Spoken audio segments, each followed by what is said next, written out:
दोस्तों, आज की कहानी भारत के आसमान की नहीं है। आज की कहानी उस जमीन की है जहां लोग उड़ान का सपना लेकर आए थे, लेकिन उम्मीदों की लाश लेकर लौट रहे हैं। आज की कहानी उस कंपनी की है जिसने केवल फ्लाइट्स को कैंसिल नहीं किया, उसने पूरे देश को भरोसे को कैंसिल कर दिया। भारत के एयरपोर्ट चमकते नहीं, टूटते नहीं, सपनों से भर गए हैं। किसी ने कभी सोचा भी नहीं होगा कि जिस एयरपोर्ट पर सेल्फी लेते हुए लोग कहते थे, देखो मैं पहली बार उड़ रहा हूँ, आज वही लोग फर्श पर पड़े हैं जैसे किसी रेलवे स्टेशन की बदहाल रात हो। किसी की माँ खून की उल्टी कर रही है, किसी के बच्चे का दूध खत्म हो गया है, किसी बाप की आंखें इसलिए लाल है क्योंकि वो अपनी बेटी के लिए सैनिटरी पैड मांगते मांगते टूट गया। किसी महिला को सिर्फ इतना चाहिए था, मुझे मेरे देश जाने दो, लेकिन सिस्टम ने उसे भी कैद कर लिया। कैंसर मरीज, ताबूत लेकर चल रही महिला, रात लिए बैठा बेटा और 7 घंटे 10 घंटे नहीं 72 घंटे से बैठे हुए यात्री सिर्फ एक शब्द देख रहे हैं, कैंसिल। यह तस्वीरें भारत की नहीं लगती, यह तस्वीरें किसी ऐसे देश की लगती है जहां इंसान की कीमत 0 और मुनाफा नंबर 1 हो गया हो। ये भीड़ सिर्फ भीड़ नहीं थी, यह टूटा हुआ भारत था। एक बुजुर्ग महिला बोली, बेटा मेरे पति को गंगे में विसर्जन देना है, वह भी रुक गया क्या? एक लड़की रो रही थी, भैया मेरे शादी का रिसेप्शन था, अब क्या बताऊं? एक आदमी ने कहा, सामान रख लो, पैसा सब रख लो, मुझे जाने दो। दोस्तों, ये लोग यात्री नहीं थे, ये लोग सब बंधक बने हुए भारतीय थे। और इसके पीछे सिर्फ एक नाम, एक कंपनी, इंडिगो।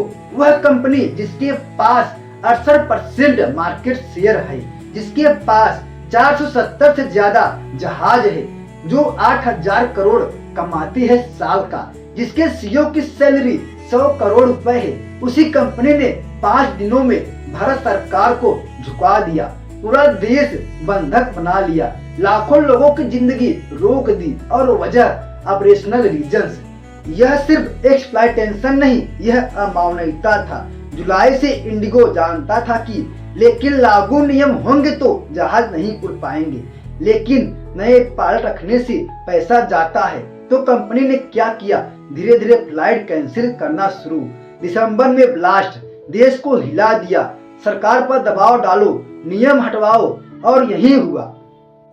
और 7 दिसंबर सरकार हार गई। सिविल एविएशन मिनिस्टर आए और बोले, यात्रियों की असुविधा को देखते हुए हर नियम अगले आदेश तक स्थगित करते हैं। बस इतना ही काफी था, यह साबित करने के लिए कि एक कंपनी भारत सरकार से बड़ी है, एक कंपनी देश के सिस्टम को हिला सकती है। और इस हार का सबसे बड़ा सबूत, वह बच्चा जो फर्श पर पड़ा है, वह मरीज जो डॉक्टर के पास नहीं पहुंच पाया, वह महिला जिसकी राख गंगा नहीं पहुंची, वह आदमी जिसकी शादी टूट गई, वह छात्र जिसकी परीक्षा छूट गई, वह फैमिली जिसकी उम्मीद बिखर गई। कोई जवाबदेही है? कुछ नहीं, सिर्फ 2 शब्द, वी आर सॉरी। और यह सॉरी भी दिल से नहीं, मुनाफे से बोला गया है। हवाई चप्पल में उड़ने का सपना आज फर्श पर पड़ा है। जब प्रधानमंत्री ने कहा था, हवाई चप्पल पहनने वाला भी हवाई जहाज में दिखना चाहिए, लोगों ने दिल से विश्वास किया था। लेकिन आज हवाई चप्पल वाला इंसान फर्श पर पड़ा रो रहा है, क्योंकि हवाई जहाज एक कंपनी ने बंधक बना लिया।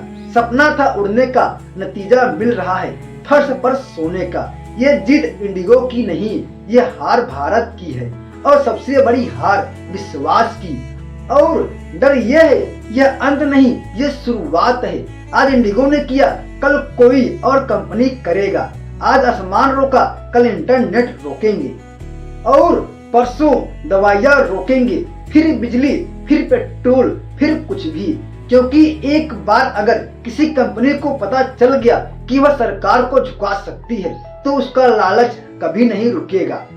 दोस्तों, आज भारत में तकनीक की विकास की, हवाई सपने की बात करने से पहले हमें यह पूछना पड़ेगा कि हमारे देश में इंसान बचा है या सिर्फ मुनाफा ही भगवान बन गया है।